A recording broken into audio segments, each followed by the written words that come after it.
Hello students, welcome back. In previous videos, we did some dirty computations, but now let's come back to some theory. We have to do this. Let V1, V2, all the way up to Vn be a linearly independent family of vectors in a vector space capital V. Then x1 through xn and y1 through yn be coordinates of the same vector, which means, you see, there's a certain vector v, so that this is a linear combination for that expression, and that's a linear combination for the same expression. Then, well, this coordinate must be the same. See? Whatever way I do, x1, x2, all the way to xn, y1, y2, all the way to yn, they have to be the same. So when a single point, or excuse me, not single point, single vector v can be written as one type of coordinate expression through this linear combination and another type of coordinate expression through this linear combination, then either way you have to have the same coordinate. So coordinate expression is unique. There cannot be two. Now, if they are not linearly independent, that's a different story. We can have infinitely many different coordinate expressions for a single point. Not just 2 or 3, but infinitely many different. But for linearly independent family, one and only one. Eventually, what we are going to do is coordinate given by a basis, because you see, linear independent gives me unique, only one coordinate expression, okay? And generating means coordinate expression exists for each vector, okay? For linearly independent, not every vector can be generated that way. And for just generators, they may not be linearly independent, so they may have infinitely many different coordinate expressions. But if we have bases, then they fit, both of them.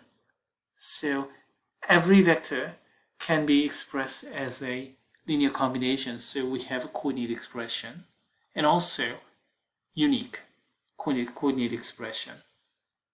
Basically, that's where we are headed.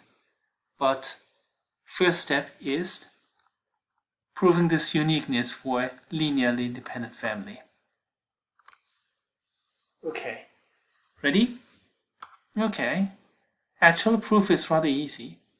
Theoretically, a little bit hard to get a grasp of this idea, but technically it's not too bad.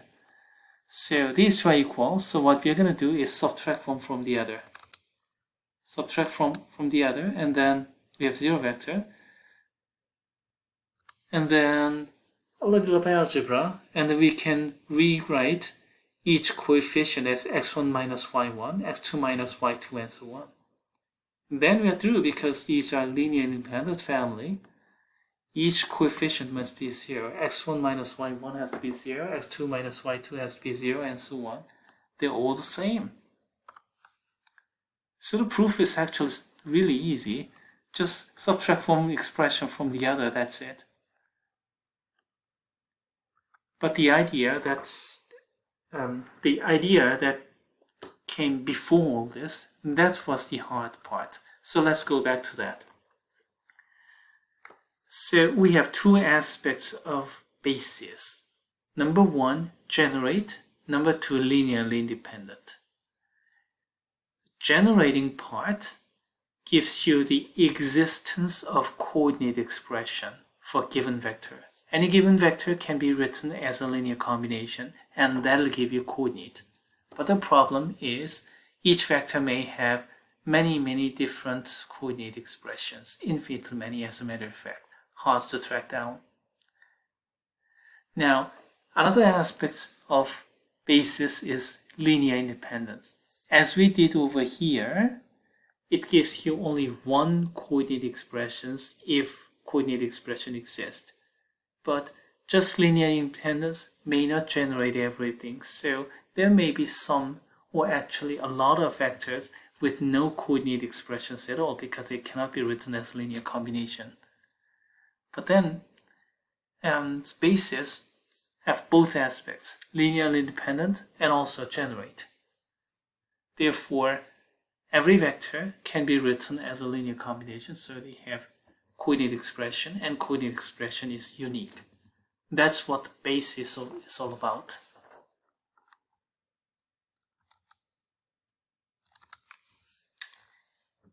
Here we go. Corollary. If you have bases, then every vector has unique coordinate expression. Coordinate expression exists because bases generate, unique because linear independence. We just did.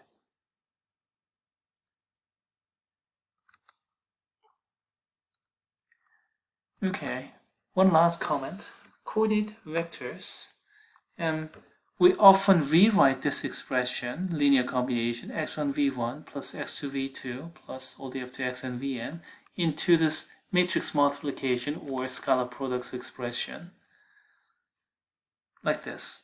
x1, x2 in column vector, I mean row vectors with all those vectors, v1, v2, and then this column vector of this coefficient, or vice versa. Row vector of this coefficient and column vectors expression of those vectors. Either way, if you do this matrix multiplication, you're going to get this expression the same way. Most of the time, our textbook out there, and also myself, do it this way. Most of the time, we're going to be using column vector expression. But sometimes, this may be a little bit more useful.